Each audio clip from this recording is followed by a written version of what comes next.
예, 매주 금요일 사사건건이 만난 사람 마련되어 있습니다. 오늘도 KBS 해설위원 이경호 기자 제 옆에 나왔습니다. 어서 오십시오. 안녕하세요. 예, 오늘 어떤 분입니까?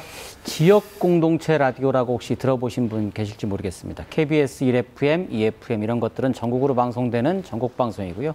라디오 중에서 특정 지역에만 이 소출력 중계기를 통해서 방송되는 것이 있습니다. 그것은 바로 지역 공동체 라디오라고 하는데요. 전국에 현재 한 27개 라디오가 방송 중이거나 방송을 준비하고 있습니다. 예. 그중에 한 곳 안산시 단원구에 있는 단원 FM 찾아가서 단원 FM. 예, 그 방송 책임지고 있는 정혜실 본부장을 오늘 사사건건이 만난 사람에서 만나봤습니다. 예, 이주 노동자가 많은 곳이라는 어떤 지역적 특성이 네, 그렇죠. 반영되어 있는 그런 방송이라고요?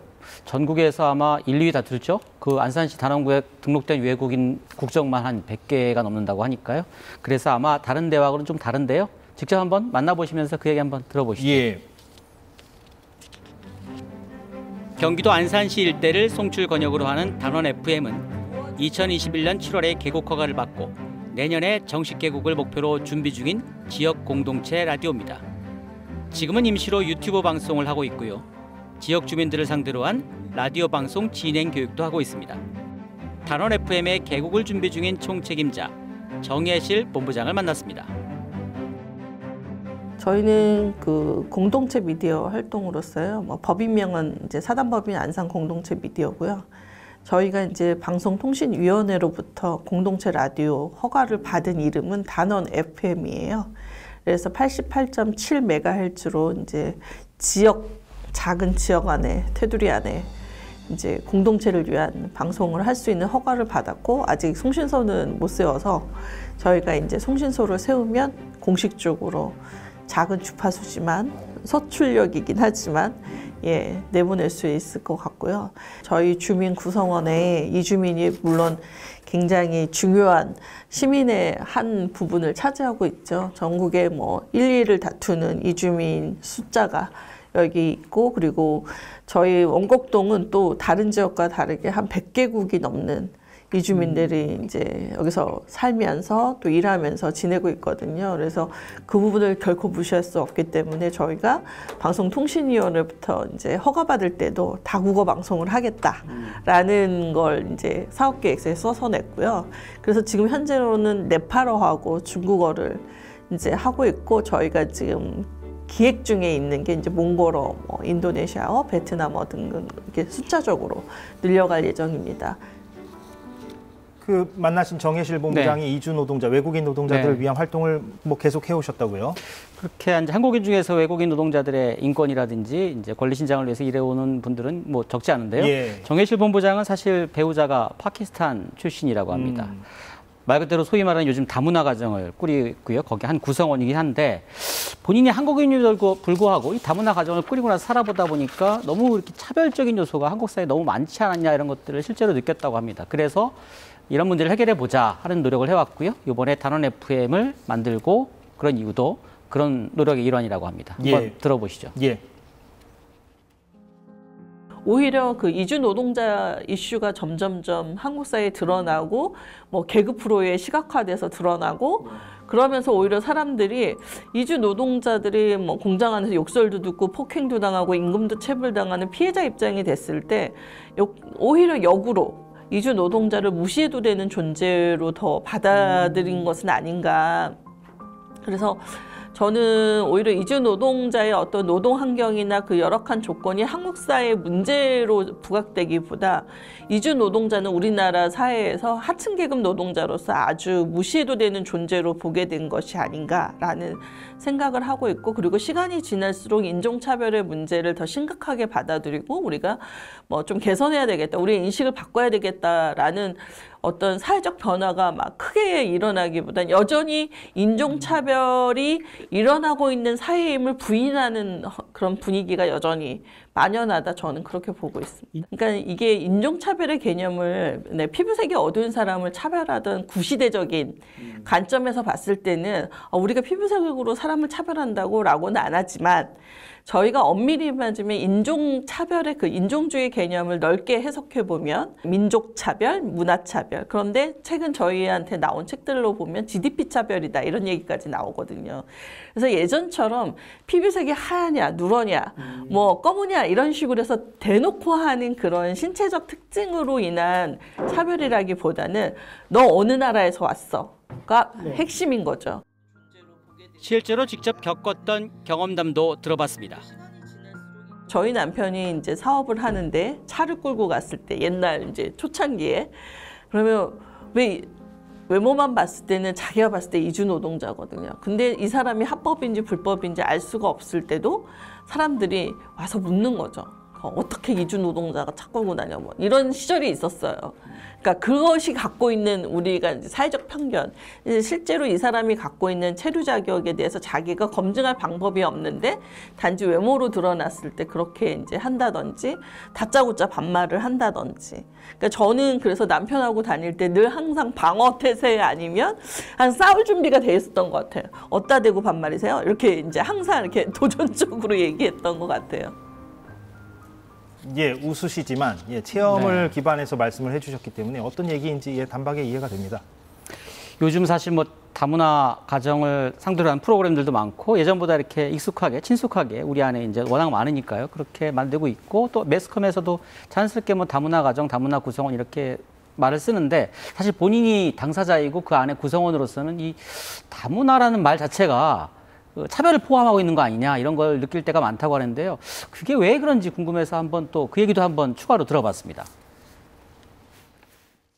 이게 왜 문제가 됐냐. 다문화라는 뜻은 다양성과 그 어떤 문화적인 다름이 오히려 풍부함으로 이야기되기 위해서 만들어진 언어임에도 불구하고 이것이 어느 순간 결국은 아시아에서 온 이주 여성과 결혼한 한국 남성을 포커싱한 언어로 정착이 되어버리는 거죠. 그러니까 왜 그런 잘못된 오용된 그런 호명이 있었냐면 결국 뭐만 하면 다문화 학생, 뭐만 하면 다문화 뭐 군인, 다문화 여성, 다문화 뭐 계속 앞에다가 다문화를 붙이는 거예요. 이유가 뭐라고 생각하세요? 그거는 어떤 대상들을 집단적으로 범죄화하기 위해서 사용했기 때문이죠. 거기는 언론이 톡톡히 기여를 했다고 저는 보고 있고요.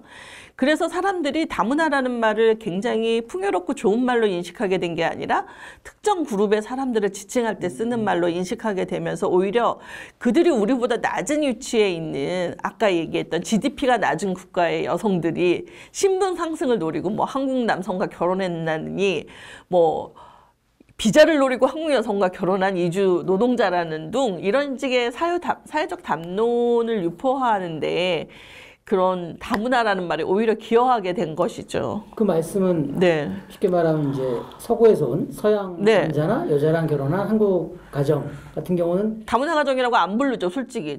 정책을 집행하는 사람이나 뭐 많은 방송인들이 그렇게 부르지 않잖아요. 그럼 그 사람들한테는 글로벌 패밀리라고 부르고 글로벌 커플이라고 부르고 굉장히 뭔가 이 다문화 가정과는 다른 가정인 것처럼 그들을 항상 조명하잖아요. 예, 다문화라는 용어에 대한 문제의식이 어떤 건지 제가 이해는 됐는데 또 한편으로 생각을 해보면 그걸 그렇다고 그럼 뭐 다른 단어로 대체할 수가 있겠는가 하는 좀 현실적인 고민도 있고. 인터뷰에서도 들으시겠지만 이렇게 다문화라는 말 자체가 나쁜 게 아니다라는 거죠. 예, 근데 예. 우리는 보통 동남아시아의 배우자를 둔 가정, 그런 자녀들한테는 다문화 가정의 자녀, 다문화 하지만 이게 이제 아버지나 어머니가 미국이나 유럽에서 온 경우에는 다문화 가정이니 너 다문화 가정의 자녀구나 이런 말 안 쓰잖아요. 아, 보통 그러네요. 뭐 예. 아버지가 미국 사람이야, 엄마가 뭐 영국 사람이야. 그렇지. 이러니까 예. 이렇게 범주화시킨다는 거죠. 다문화란 말 자체가 좋은데 그걸 왜 꼭 거기만 쓰느냐. 이 우리 사회에 차별 인식이 있기 때문에 그렇다는 거거든요. 예. 사실 그런 문제점들을 좀 더 이렇게 단원 FM이 좀 문제를 제기하고 그걸 해소시켜 나갈 수 있으면 더 좋다. 그런 차원에서 만들었다고 하는 거죠. 추가해서 한번 들어보시죠. 예, 예. 사실 지역 공동체 라디오 공적으로는 재난안전 관련해서 많은 활동을 하고 있어요. 저희도 최근에 이제 지역사회의 재난안전 문제, 특히 나이지리아 가족의 화재 사건으로 인해서 이주민의 그 재난사각지대를 좀 파악하게 됐고, 각각의 집들이 노후화된 오래된 주택에 거주하다 보니까 이제 소화기 경보기라든지 뭐 이런 게 없어서 저희가 그걸 이제 그 지원하는 사업을 4.16재단하고 같이 했어요. 4.16 가족 나눔 봉사단하고. 그래서 100가구 정도를 지원하면서 실제 주거에 가보니까 지하에 거주하고 계신 분들도 있으시고, 또 지상에 거주한다고 해도 굉장히 좁은 부엌과 방 한 칸에 이렇게 하고 있는데 화재 안전 시설이 너무 없는 거죠. 그러니까 그런 것들을 실제로 파악했을 때 공동체 라디오가 방송만 하면 되지 그건 또 왜 해? 이렇게 얘기할 수도 있지만 그 발견한 일을 지역사회와 연결시키는 역할을 또 저희가 하고 있고요. 근데 물론 단원 FM이 이주 노동자라든지 뭐 다문화 가정의 이야기들만 다룬다 이런 건 절대 아닙니다. 예. 단원구에 또 한국인들도 굉장히 많이 살고 있으니까요. 한국인들의 얘기, 또 단원구에 사는 전체 얘기들 다 담아내는 역할을 하고 있다고 앞으로 할 계획이다 이렇게 보시면 될 것 같고요.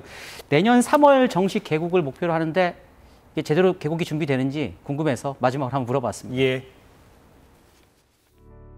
지역 공동체 라디오의 특성은 지역이 갖고 있는 특성이 잘 반영되고 지역의 작은 목소리 하나라도 좀 실으려고 애를 쓰고, 그리고 굉장히 평범하게 살아가는 시민이지만 내가 KBS 나가긴 어렵지만 지역 라디오에 나와서는 할 말을 다 하겠다 했을 때 마이크를 얼마든지 또 빌려드립니다. 네. 참 좋은 기능을 많이 하는 것 같은데 그 더 좋은 기능을 하기 위해서는 제작비도 좀 있어야 될 것이고 네. 출연료도 좀 지급해야 되고 저희는 출연료는 안 드립니다. 어쨌든 좀 돈이 필요하잖아요.